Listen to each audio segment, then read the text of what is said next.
going to film a little short video here that gives you a quick overview of what the process looks like when I'm making one of these stitch markers.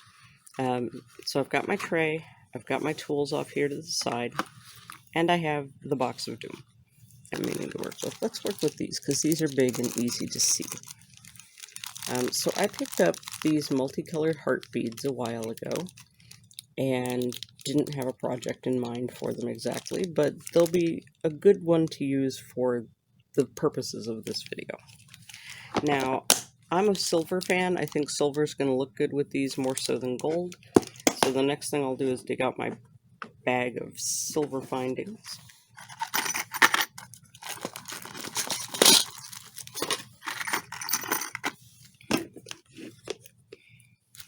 And I always try to put the box closed afterwards, just so I don't lose anything. Now, as you can see, my tray is full of other projects that are in process right at the moment. A lot of times when you buy these beads, they'll come in a string like this, so you'll have to unstring them. This one I have not unstrung yet, so I'm going to have to clip the string so that I can get at each of the beads. Fortunately, when you buy a full set of jeweler's tools like I did, they will often come with a nipper. There we go. And you can see they'll quickly come apart once you do that. Alright, so we've got a couple of those. I always keep one corner of my tray open for trash, because lots of little kinds of trash happen when you're making these. Alright, so I've got my beads set so that I know which beads I'm working with. And now I want to dig out the findings that I'm going to use. I'm going to need a pin that'll go through it that I can then turn into a hook, and I was hoping that I had some silver ball pins because I think that'll make a nice end. Yeah, so my pins should all be in here. And when you're making jewelry, pins come in all kinds of different types, all kinds of different lengths, all kinds of different ends. There are these little short ones for making earrings. There are these slightly longer ones. I picked these up because they have loops on the end so that I can make chains of things. When I first bought pins, though, they also have these flat-ended pins, which are good for if you know that you want things to stop if you have a bead that's square or flat on the end. But they also have these round-ended pins that I think will look really nice with these hearts, so we'll choose that. I try to keep mine all tidy so that it's easy to grab things out of the bag. You don't have to. I imagine other people probably don't, but I find it just stores more compactly so that I can have more of the stuff in my car. I'm only going to pull one pin out because I'm only going to show you one example. But because, like I said, space is at a premium in my car, and it might be at a premium at other people's craft areas, I do like to keep things as orderly as I can and as compact as I can so that I can carry more supplies with me and have the ability to make these things anywhere I happen to be. And then again, try to put everything away so that you know where it is when you come back to find it later. But you can see that all of my pins pack down into a really tiny amount of space.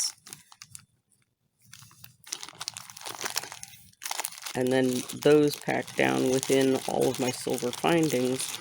And so all of my silver stuff really takes up a small footprint within all of the supplies that I carry.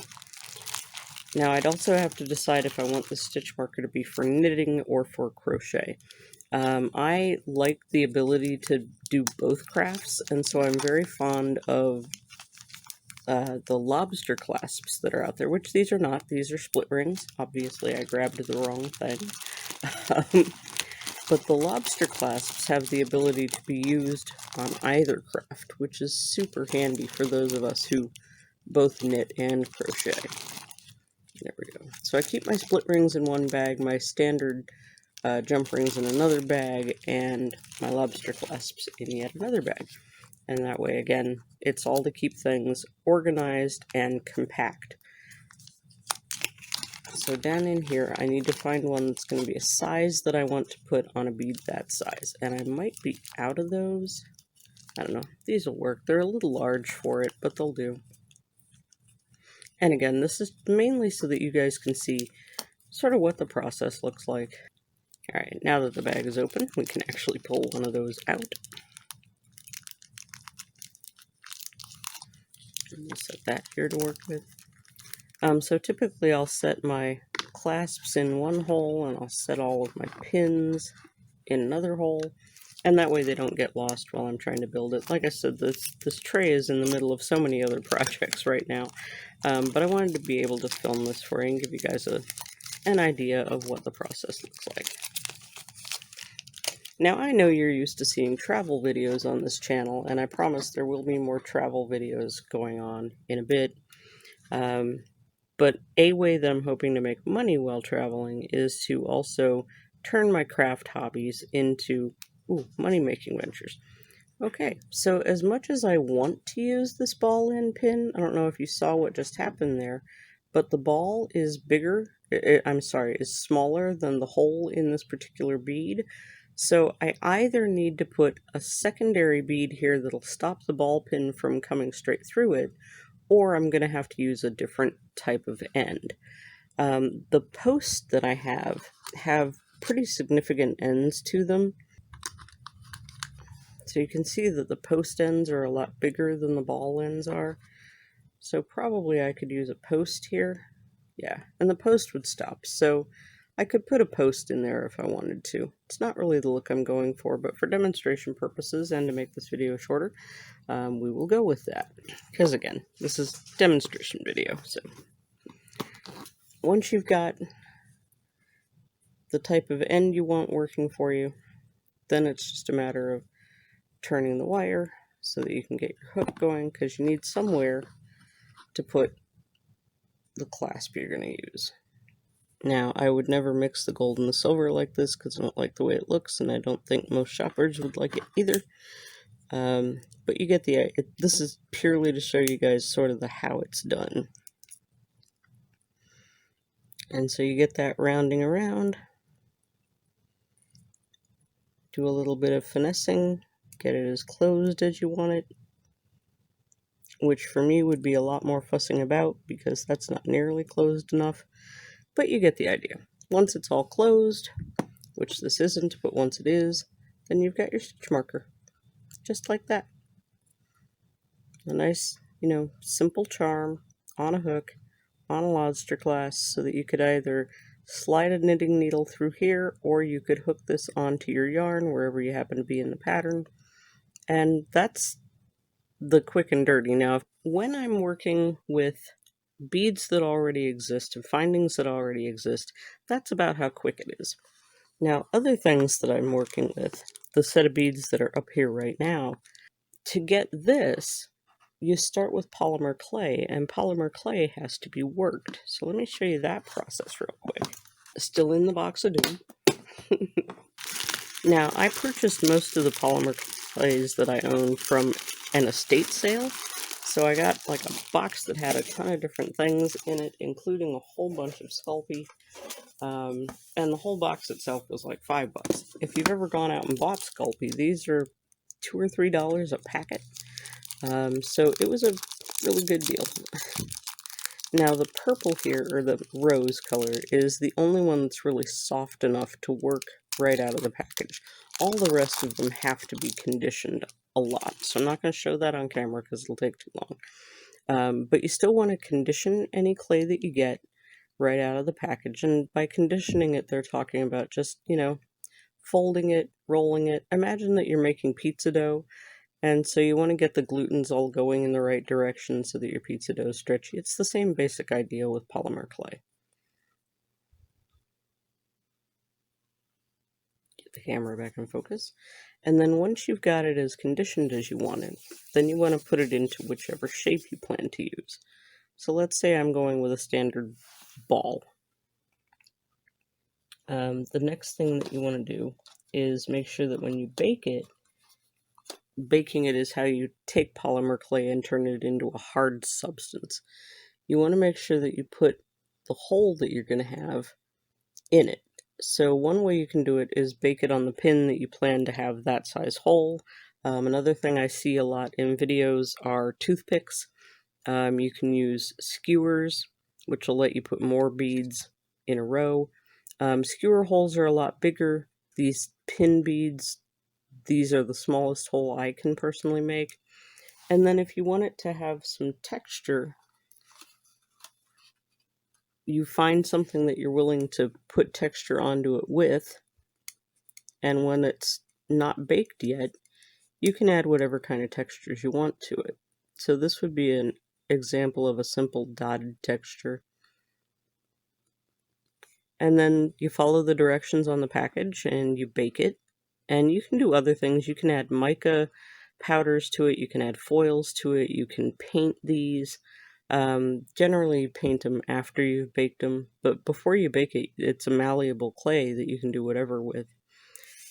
So that's approximately how you make one of these kind of beads. Now these have been baked, but I want to change what they look like right now. If you're going to work with foils and mica powders, you should do them while they're moist, and I didn't know that. So now I'm having to figure out what to do with these after the fact. And not everything's a success. Some of the things I've worked with I have not liked the look of. Other things are coming along all right. These two orange things are super secret project for a friend, so nobody's allowed to look at those yet. These are some beads that I had already made that need to be different than they are, so I had started putting some foils on after, and I don't know if I like them or not. So it's all part of a learning curve of deciding if the techniques you're doing are working, is the end product working, are you happy with the results? And this is all part of the, creation process, is that not everything works, not everything looks like something you want to market as, hey, look at the skill set I have. Some of these look like things I go, wow, look at how much trash I just generated. But I think that's true for every creative person. Another project that I have going are these letters. I like these letters, and I think they're going to be really useful, but I think they're really hard to see, depending on the lighting. Right now my lighting's really good. You can tell what each of the letters are. But I want to make these easier for people to see in general. So like this one here, I painted the letter and then filled it with doming resin, and that I think has helped make that a little easier to see. You can see on the edge there how the resin domed up, and it kind of gives it a magnifying effect. It's not as effective though as ones that I've done in polymer clay that I can't find right at the moment. But you can see where that one, if you paint around it, I don't know, I'm not sure the yellow is really working there, but that one's been domed as well. So these are all test patterns, trying to figure out what's going to work to make these letters easier to see. Clearly I can't paint in a straight line. Not really thrilled with how that paint job worked out. But I think the N and the L in particular, are easier to see than the ones here off to the side. So there's a lot that goes on in the background of making something successful that doesn't really make it into a final product. But since we're talking about final products, let's show you what a couple of those look like. So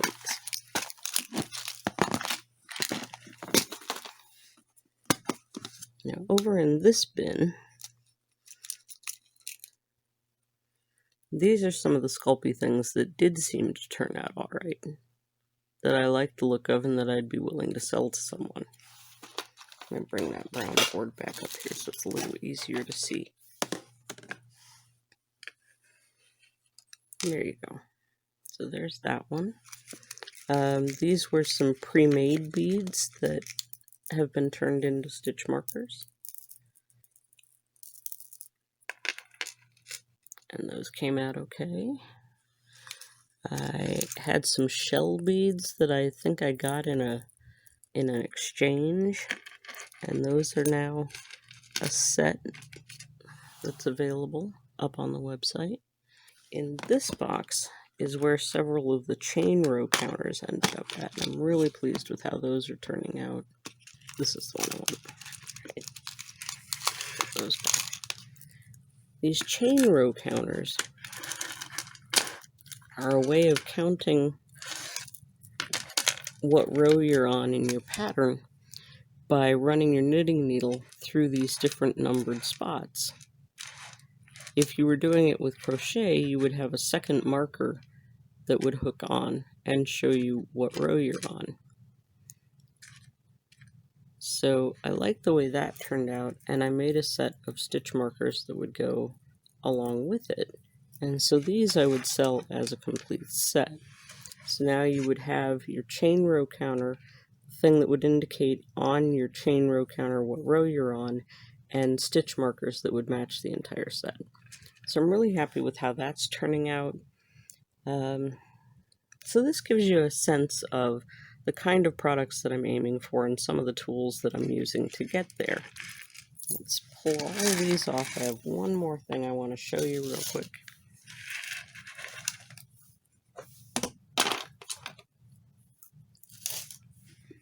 And the last technique that I haven't gotten very far with yet, but I'm starting to do, there's a program online called Crayon. It's C-R-A-I-Y-O-N, and it is an AI program, an artificial intelligence program that will take whatever prompt you give it and generate what it thinks you're trying to ask for. And I'm having a lot of fun playing with it. And one of the things I asked it for recently was a cat seahorse. And so you can see in these pictures here what the AI thought a seahorse cat would look like. And I thought it was just the cutest little thing. So I copied a couple of them down. Well, actually, I believe I copied this one off of the AI and then did the rest of them freehand.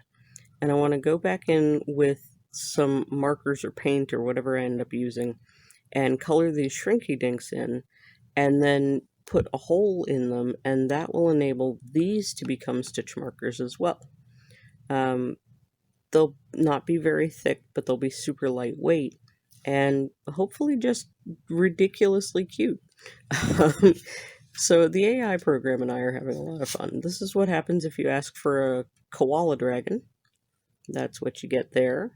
So we have some koala dragons. I need to do some work on my koala heads, because like this guy looks like a koala and that guy looks like a koala. These two, on the other hand, not so much. So I need to get that whole eye-nose ratio right, because otherwise they start to look like, I don't know, marmots? I'm not sure what that is. And another super secret one that I can't show you because I haven't unleashed it on the unsuspecting yet.